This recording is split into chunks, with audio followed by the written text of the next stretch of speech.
Kasalukuyan po tayong papasok sa pabrika ng R&B kung saan po ginagawa ang proseso ng purong-purong mani. Narito po ngayon tayo sa pabrika. Oo, yun lang. Dito po pinoproseso yung ating R&B peanut butter. Yan po. So, dito po yan nire-repack.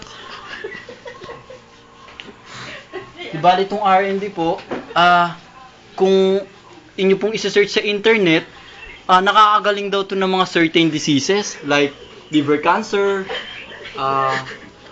cancer of the brain, saka certain heart diseases. Ito si ate, ginamit niya yan. Tignan nyo, tumaba.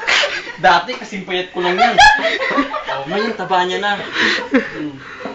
Ito ito isa pa. Gamit din niya ng R&B. Muntik na daw siya ma-heart attack. Nung kumain siya ng R&B, naku po, nasugpo ang kanyang heart attack. Wala na siyang heart.